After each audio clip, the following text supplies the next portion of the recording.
ప్రపంచం అన్నది.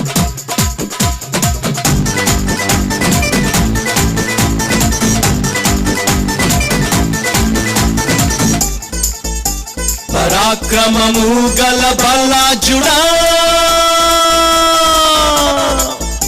నీ కంటికి కనిపించే, నీ చెవులకు వినిపించే, అరే దేనిని గూర్చి భయపడకు, భయపడకు,